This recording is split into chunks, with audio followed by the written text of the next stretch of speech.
This is CBC Winnipeg News.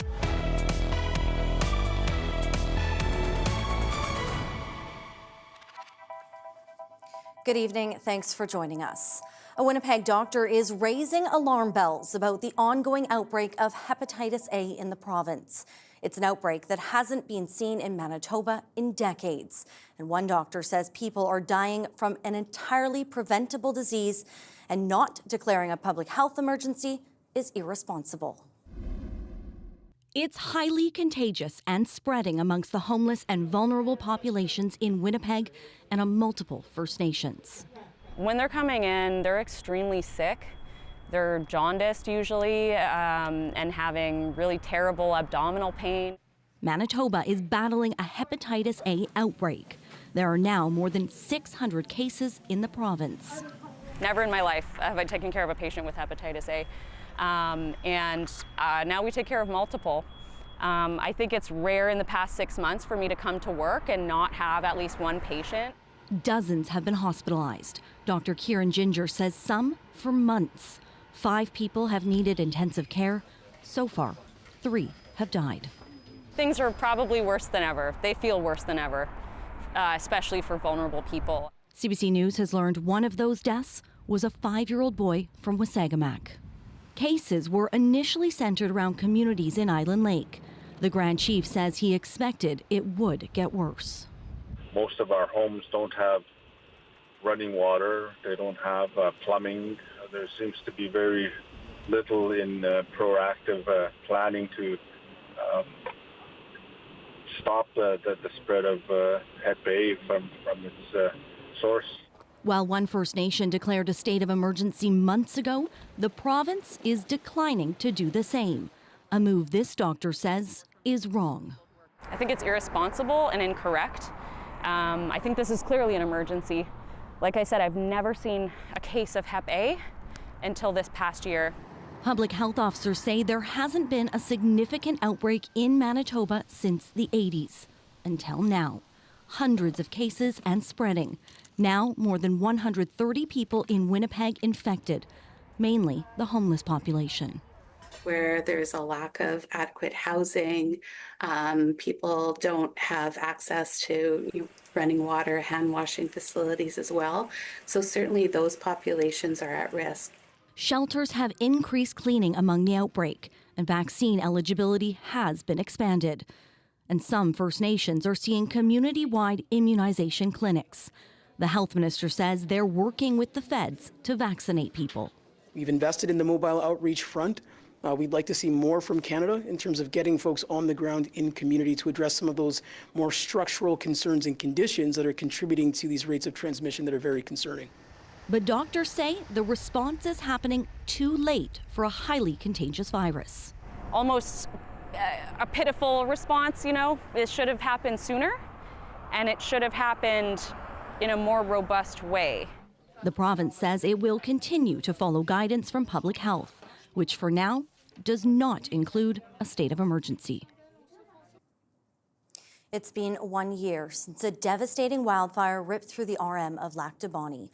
The fast-moving fire claimed the life of one couple and destroyed nearly 30 homes and cottages.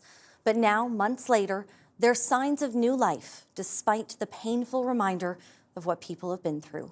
CBC's Santiago Arias Orozco reports.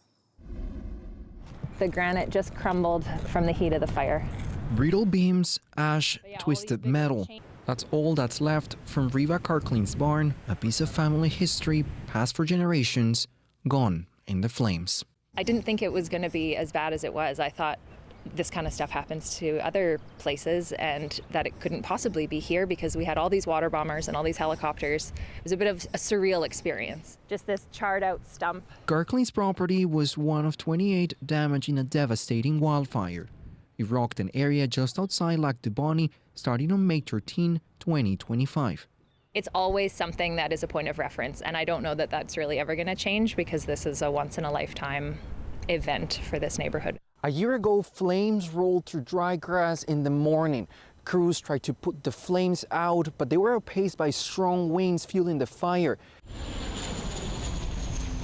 The fire forced 1,100 residents out of their homes. Lavina Harding only took a backpack. After the fire, that's all she had left. I didn't even realize how bad it was. You know, my sister came with food and clothes, and to this day, you know, you're just living through whatever needs to be done. With nowhere else to go, Harding grabbed her old floor plans and built a new home. Officials say 7 burned properties have been fixed in the RM so far. We'll make it better. We'll build, and I mean, a few have already left, and they've sold their property, and there'll be new people, and it's all going with the flow. Flags are flying at half-mast this week to mark the first anniversary of the fires and remember Sue and Richard Noel, who died trapped in them. Lac du Bonny has been preparing for months, including getting new fire equipment and teaching local crews on how to battle wildland fires. We're going to keep on working hard and training and working with the public, and we can't do this without the cooperation of the public. As spring blooms, so are the reminders of last year's fires, but there is hope the lessons learned from the last emergency will spur the area from a new one. Santiago Arias Orozco, CBC News, Lac du Bonny. A Manitoba teen charged in an alleged plan to attack his school now faces additional charges, including conspiracy to commit murder. In March, RCMP were alerted by the FBI to an online conversation between the 14-year-old from Rivers and another teen in Nova Scotia. Police allege the two planned to simultaneously attack their schools. They were charged with uttering threats, but after further investigation, police say more charges have now been laid. He remains in custody. Paramedic shortages are hitting rural and remote communities the hardest. The province hopes to change that by bringing training closer to home. As CBC's Ian Fraser reports, a college in Brandon is adapting a popular model for training nurses to paramedicine. A new plan to train rural paramedics close to home. The whole idea is to get more people into the parts of the healthcare system where we need them. At his State of the Province address in Brandon, Premier Wab Kinew promising to fund paramedic training in Westman, 32 new students every year. Assiniboine College will move the training from community to community, starting in Dauphin. You probably have folks in smaller communities around the province who maybe can't uproot and move to Winnipeg or Brandon, but maybe they're in Grandview, Gilbert Plains, you name it, and they can go to Dauphin. That's more realistic and workable for them. Assiniboine already takes its nursing program on the road to rural towns. Now it's taken the same approach with paramedics. There's a high demand. We have an interest list just in Dauphin alone that's over 100 people. The union representing rural paramedics likes the new seats, but says Saskatchewan teaches double the number of students as Manitoba. The union adds Manitoba has too many vacancies, and that needs to change. An official says Assiniboine is doing its part. We've heard from our community partners and from the healthcare sector that we need paramedics, so we are actioning that call. The first cohort of 16 students will begin classes next January in Dauphin, while another group of 16 students will be taught in a different Manitoba community sometime next year. Ian Fraser, CBC News, Brandon. International students urging the province to give them an opportunity to stay here. No more today! Just today! Just today! They want the government to stop delaying a draw to enter the Manitoba Provincial Nominee Program. International education candidates haven't had a draw since September, even though the province had draws for other streams since then.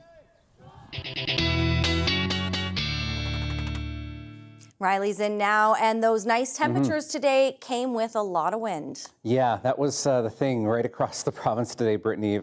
I mean, as nice as the temperatures were, certainly some extreme wind conditions across the province throughout the day today. All of that also kicking up quite a bit of dust, and I don't actually remember the last time we've seen a dust storm warning in parts of southern Manitoba, but here we are. This in place, think of it like the blowing snow advisory, but the summer form. This could mean some reduced visibility outside the city. The air quality health index, interestingly enough, at a 9 at one point in Winnipeg this afternoon because of some of that dust, some of that particulate matter. The rest of the south also under a wind warning, looking at the potential for gusts into the evening up to 90 kilometers an hour, particularly in the west. I'm showing you some modeling. This is actually from NASA showing that airborne dust, that airborne particulate matter, a lot of this actually coming up with an area of low pressure parked over Saskatchewan from Montana and parts of the U.S.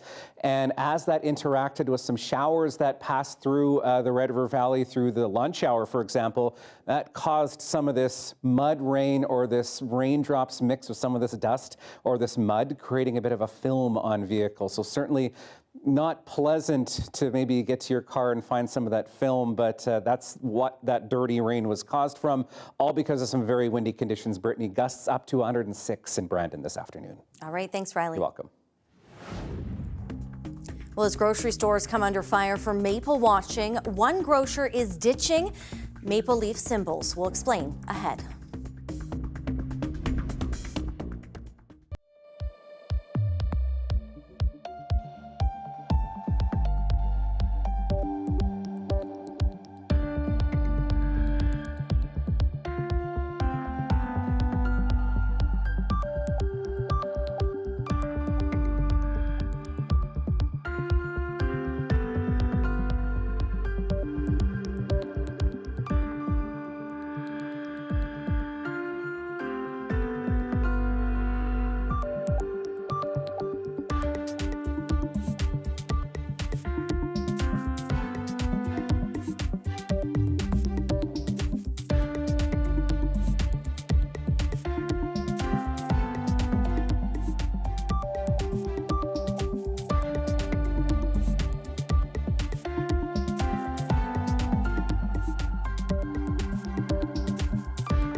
It's a march with a familiar message: stop violence against Indigenous women and girls.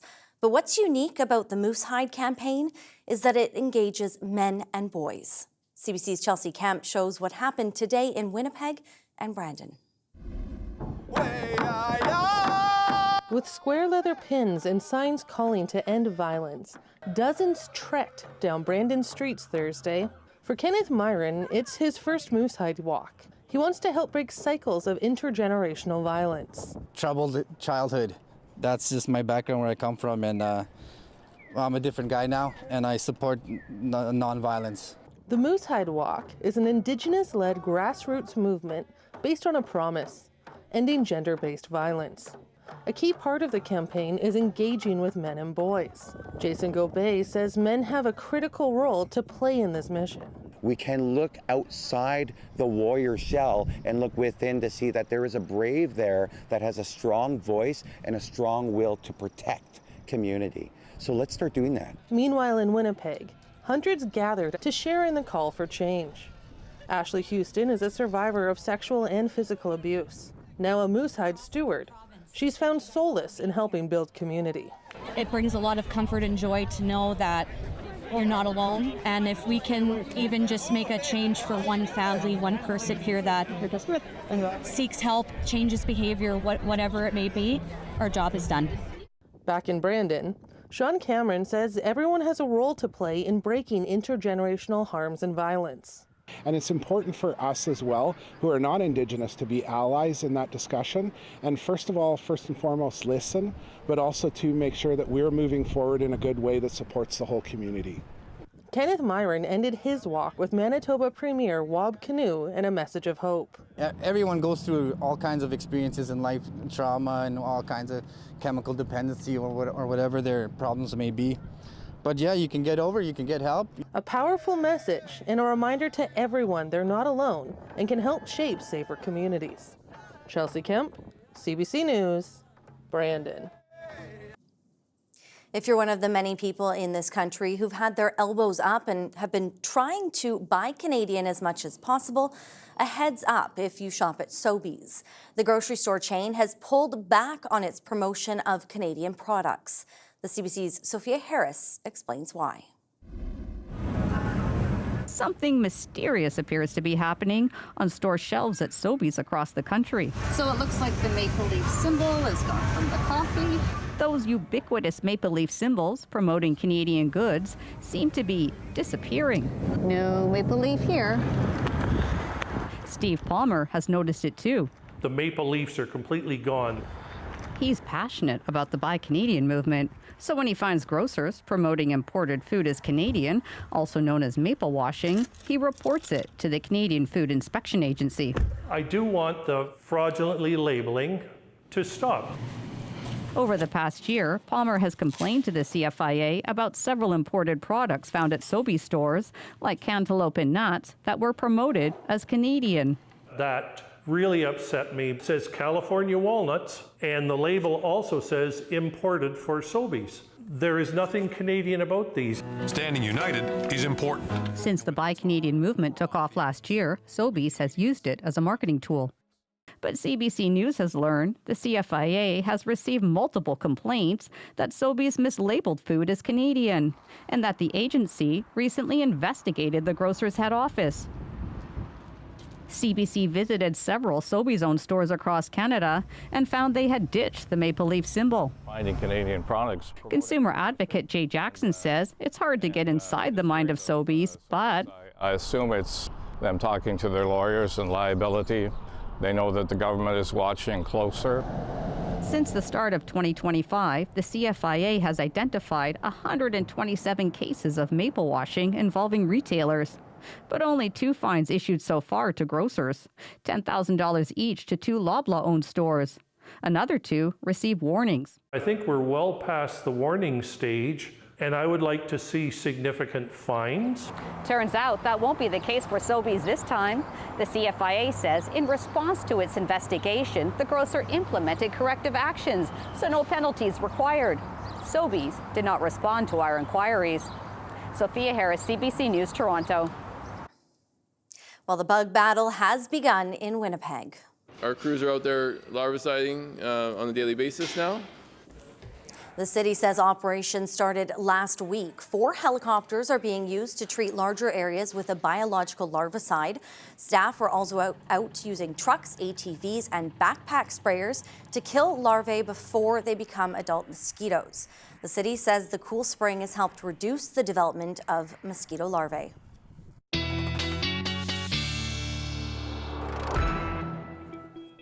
Riley back in now, and I don't think any mosquitoes would have survived that wind today. No. My goodness, it was pretty crazy out there. Yeah, gusts up to and exceeding 70 kilometers an hour, Brittany, in the Red River Valley. Now, as I showed you earlier, they're upwards of 100 kilometers an hour in parts of Westman this afternoon.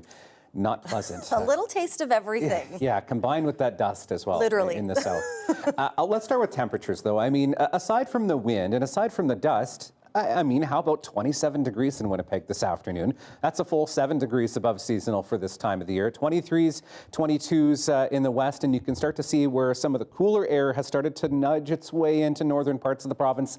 Still 13 in Thompson today, but a totally different story as we get into the day on Friday. So you can start to see this area of low pressure, fairly large in nature, spinning over parts of southeastern Saskatchewan right now, spreading some precipitation into parts of the west, couple thunderstorms into some of that as well as we head through the evening hours. The story as we get through the next 24 hours certainly will be in northern Manitoba. Winter storm warning in place for the territorial border still and along the Hudson Bay coast, upwards of 10 centimeters of snow expected by the time we get to this time on Friday, and a freezing rain warning as temperatures cool with some northwesterly wind in behind this rain that has been falling today in Thompson. That will transition to some mixed precipitation and eventually over to some snow as we get into the day on Friday here. So you can just see how large this area of low pressure is, not just picking up some of this moisture, but also picking up, as I was mentioning earlier, some of that dust and some of that particulate matter and carrying that across with that strong wind across southern Manitoba today. That is what caused some of those hazy conditions and some of those very dusty conditions, particularly outside the city today. So as we go into Friday, through the overnight hours into Friday morning, you can see some of the shower activity, maybe some embedded thunderstorms into parts of the parkland. But as temperatures cool with the northerly flow in to northern parts of the province, this transitions over to some mixed precipitation in Thompson. And then by the morning, you can see that transition over to snowfall as we head through the day tomorrow. I'm not expecting any major accumulations in places like Thompson, for example, but certainly along the Hudson Bay coast, Churchill into Shamattawa, this is where we could see 5 to 10 centimeters of accumulation as we head through the day on Friday. For most of southern Manitoba, this is a mix of sun and clouds, another very windy one, maybe some scattered showers through the afternoon through parts of the Interlake and the Parkland, but really that's all we have to write home about as we head through the day tomorrow. The story of which will be the wind, not as strong as it was today, but certainly looking at things remaining windy as we get through the day. This is at 11 o'clock in the morning. You can see that shift in wind out of the west, still gusting 60 to 70 kilometers an hour through the morning hours. We'll start to get a bit of relief as we head through the back half of Friday, and then we'll start to get some relief from the wind into Saturday at least. And then I'm watching another system as we get into the weekend here. So temperatures by the afternoon in Thompson at 0 tomorrow afternoon with that transition over to some snow, and temperatures, Brittany, slightly cooler in the south as we get through the day on Friday. Thank you, Riley. You're welcome. It was a reunion 4 decades in the making and started with an impression made by one teacher that stuck. We'll explain ahead.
So windy conditions continue through the evening through much of southern Manitoba as we see temperatures cooling in northern Manitoba. That's where we'll see that transition to some mixed precipitation. Could be quite slick in parts of northern Manitoba, around Thompson in particular, as we head through the morning hours, and some pop-up isolated thunderstorms in parts of the west as we head into the evening as well. Looking at your 7-day forecast, 19 tomorrow afternoon in Winnipeg. Slim chance of a few showers first thing in the morning. Windy, gusting up to 60 through the day again. Then you'll notice a bit of a cooler long weekend here. Mix of sun and clouds into Saturday at 14 degrees. I'm watching another area of low pressure. There's still a little bit of play on the timing here, but I'm looking at late Sunday into Monday. Showers with some periods of rain through Monday. Another windy couple of days, and those showers continuing into Tuesday morning at 10 degrees. I mean, it doesn't look like the best long weekend, but we do know we could use some rain. We could use the moisture. So we'll take it. We'll take it. Well, a reunion between a student and teacher after 40 years. An MP in Saskatchewan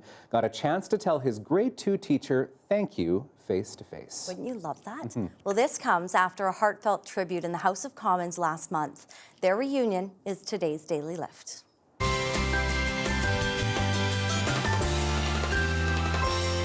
Start this morning by thanking my grade 2 social studies teacher, Mrs. Rose Klein. It was many election cycles ago when I was in her class, and that's where I first learned about elections. That's Conservative MP Michael Cram paying tribute to his teacher Rose Klein as she celebrated her 90th birthday. The retired teacher was drinking birthday champagne in a hot tub in Canmore, Alberta, when a friend emailed her a link to the video. She said she was shocked and humbled. Klein's family enlisted CBC's help to reunite the two. When I saw it, I'll be honest with you, I did cry. Tell me if you remember this or not, but you divided the room into 3 groups to be 3 political parties. If your political party won, you got Robin's Donuts the morning after the election. And for the other 2 parties, they had to settle for Robin's Eggs the morning after the election. So Klein retired from teaching 30 years ago. She says she never looked for acknowledgement, but often wondered if she made an impact. And there's the impact right in front of us. It's amazing. A good teacher worth their weight in gold. I still remember my grade 2 teacher. Me too. Right? Shout out to all the teachers. Thanks so much for joining us. We'll see you back here tomorrow night. See ya.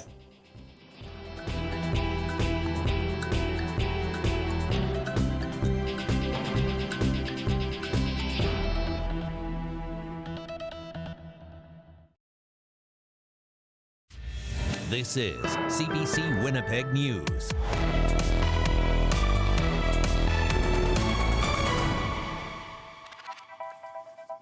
Good evening. Thanks for joining us. A Winnipeg doctor is raising alarm bells about the ongoing outbreak of hepatitis A in the province. It's an outbreak that hasn't been seen in Manitoba in decades.